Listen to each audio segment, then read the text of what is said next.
What's good, YouTube? In this video, I'm going to be showing you how to make some cream cheese dip. I'm going to be using just these three ingredients. Obviously, I will season it just a tad bit, but you ain't really got to go too crazy with sausage. But let's get straight to it. All right, so first things first, we're going to be opening up the sausage and throwing it into the skillet, starting to get that bad boy to cook. And we are currently using and testing out the new addition to the family, this wireless microphone that I have right now.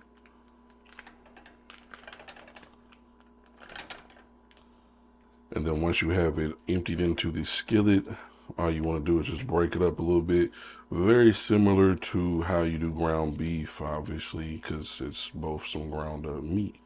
Keep on doing that until you get it how you want it, size-wise. You don't have to dice it all the way while it's like this. You can wait till it cooks a little bit more, but just help it out a little bit.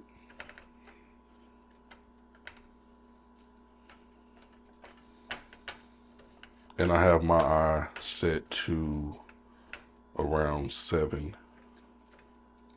So nothing too crazy. Just keep breaking it up.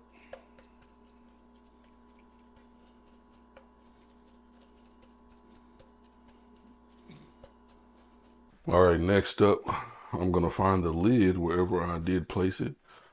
I'm gonna throw that on there, let it do its thing. I'm also gonna start a stopwatch on my Apple Watch so I can let you know how long it's been roughly cooking every time we do check in on it. All right, it's been about 3 minutes. That's what we're looking like right now. Looking nice, doing its thing. If you want to, you can technically, stir it up, break it up some more, whatever the case may be.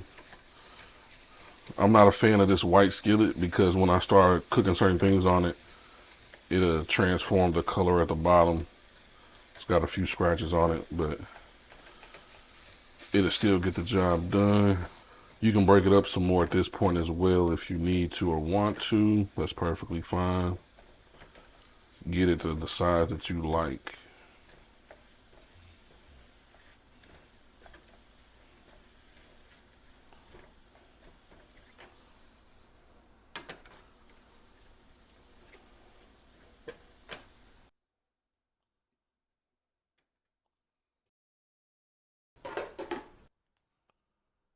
All right, while that's finishing cooking, we're gonna throw the cream cheese into a bowl, and then we're gonna throw the Rotel into the bowl as well. You don't have to use the whole thing of Rotel if you don't want to.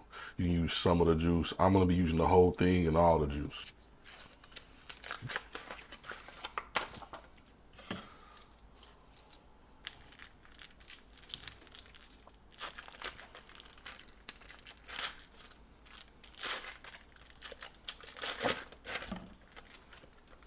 All right, next thing you want to do is go ahead and dump that bad boy in there, just like so. And then just throw it in the microwave. Get it to where it's melting a little bit to where you can stir it up. All right, now we got the microwave going. It's been about 7 minutes and 22 seconds. This is what we're looking like right now. Go ahead. Chop it up a little bit more. And at this point, you can go ahead and add some of your seasoning if you want to. I'm not gonna go too crazy. I might just add a little bit of pepper, some garlic powder, some onion powder. I'm not gonna be adding any salt or anything like that, but you can do what you wanna do, as I normally say. And obviously, if you want it more brown than this, more crisp than this, you can keep cooking it until you get it to the exact way you want it. Some people like a little crunch, a little crisp. Some people don't really mind that. They just want it to be fully cooked through thoroughly so they can call it a day and get to chewing. All right, then after 2 minutes in the microwave, it's able to be stirred up. And then when you throw the meat in there, that's gonna help melt it a little bit more too. That's gonna help it, do its thing. Looking good. Nice consistency. That's what I like to see. All right, now it's been about 10 minutes. And this is what we're looking like right now. Looking nice, looking good.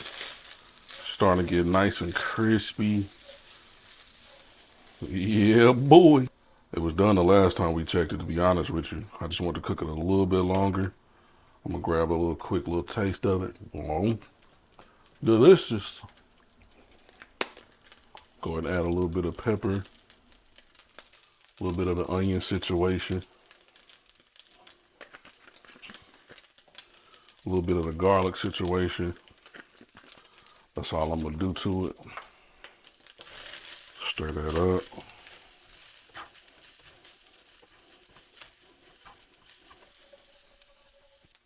I'm not gonna lie, I'm actually loving the wireless mic setup right now. This is smooth. I ain't gotta worry about having the mic pointed to my face, getting away from the mic. I can go where I need to go, do what I need to do.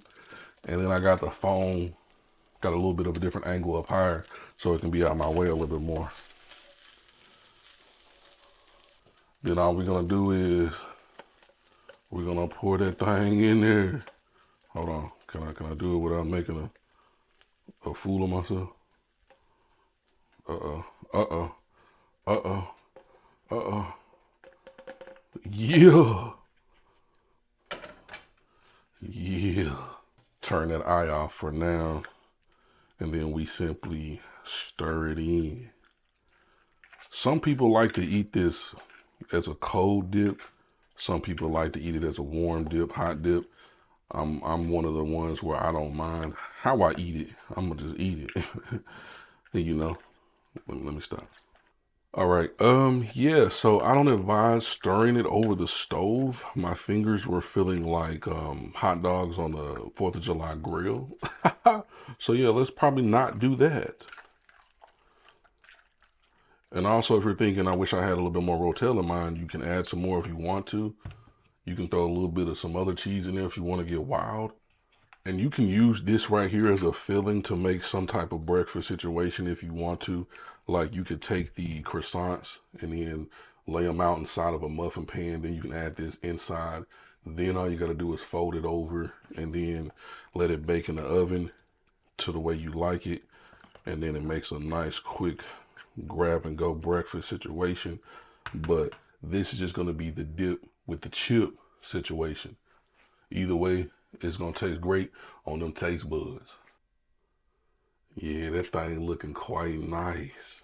Yeah, it's time to go ahead and give it a taste test.